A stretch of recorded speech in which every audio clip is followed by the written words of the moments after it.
Working in critical care can feel like entering another language, especially when you start hearing things like we're starting levofed, they're on propofol, titrate the vaso. If you're new to the ICU or preparing for it, those names can sound intimidating. So today, let's walk through the core medications every ICU nurse needs to understand, what they do, when we use them, and what to watch for at the bedside. We're covering vasopressors, sedatives, antiarrhythmics, insulin infusions, and more, all in plain language so that you get to understand this. Let's start with the big one, vasopressors. These are medications that tighten blood vessels and therefore raise blood pressure when the body can't do it on its own, like during a septic shock or after major trauma. Starting off with norepinephrine or levofed. This is your first line pressor for septic shock. It works mainly on alpha receptors to constrict blood vessels and a little on the beta receptors to support cardiac output. So what to monitor? Continuous blood pressure. Ideally, you'll have an arterial line in this situation. You also want to monitor peripheral perfusion, so fingers, toes, urine output. Watch for extravasation if it's running peripherally. When titrated correctly, levofed saves lives every single day. Let's move on to vasopressin. This is usually used as a second line pressor added to levofed. It's a synthetic form of antidiuretic hormone, meaning that it helps the body hold onto water and constricts vessels without affecting the heart directly. We love it because it doesn't rely on adrenergic receptors, so it works even when these are maxed out.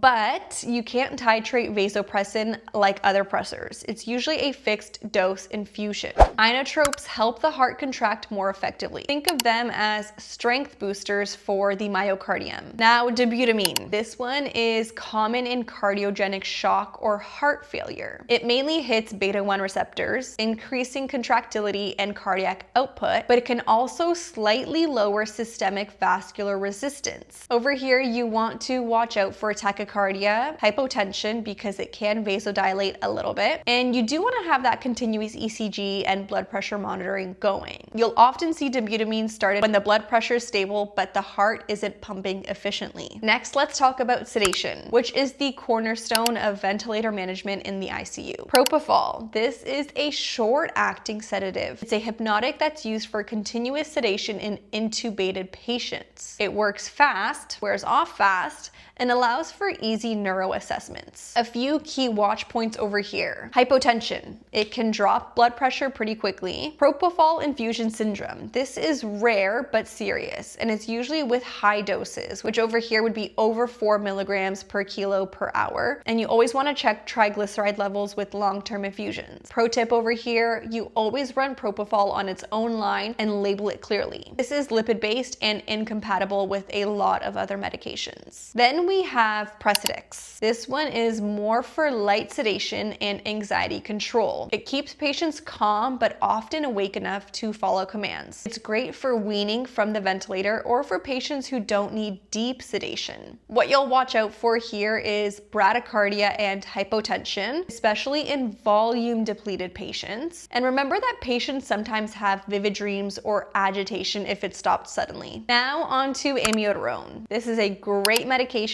for cardiac rhythm control. Use it for atrial fibrillation, ventricular tachycardia, and even post-cardiac arrest management. How this medication works is that it prolongs the action potential, slows conduction, and helps stabilize cardiac rhythm. You want to monitor for QT prolongation on the monitor, bradycardia, and when it comes to long-term use, it can cause thyroid and pulmonary toxicity, so don't confuse short-term ICU dosing with chronic therapy. Next up, insulin drips. Even if you're not on an endocrine unit, you'll see these constantly in the ICU, especially for DKA, HHS, or stress-induced hyperglycemia. Some key points. Regular insulin is the only type used intravenously. You always want to run it on a dedicated line with hourly glucose checks, and you do want to be cautious when transitioning to subcutaneous. You need to overlap time to avoid rebound hyperglycemia. And yes, the goal here isn't a perfect blood sugar, it's a controlled, safe, and steady glucose. The usual target is about 140 to 180 or 7.8 to 10 millimoles per liter. And then a few other medications I want to mention because you will constantly be hearing them in the ICU.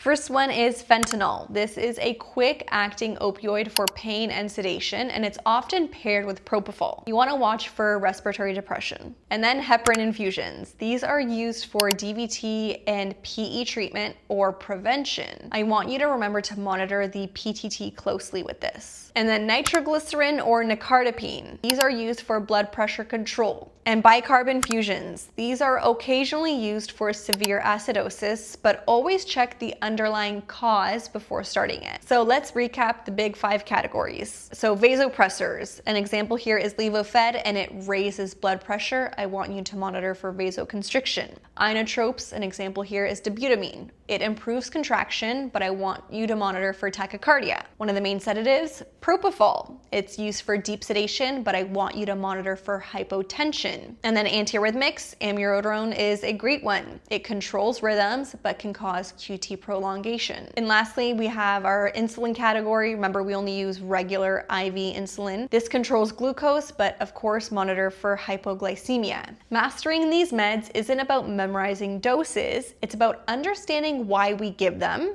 how they affect the body, and what to look for at the bedside. Once you start linking mechanism to patient response, you'll realize that the ICU isn't random.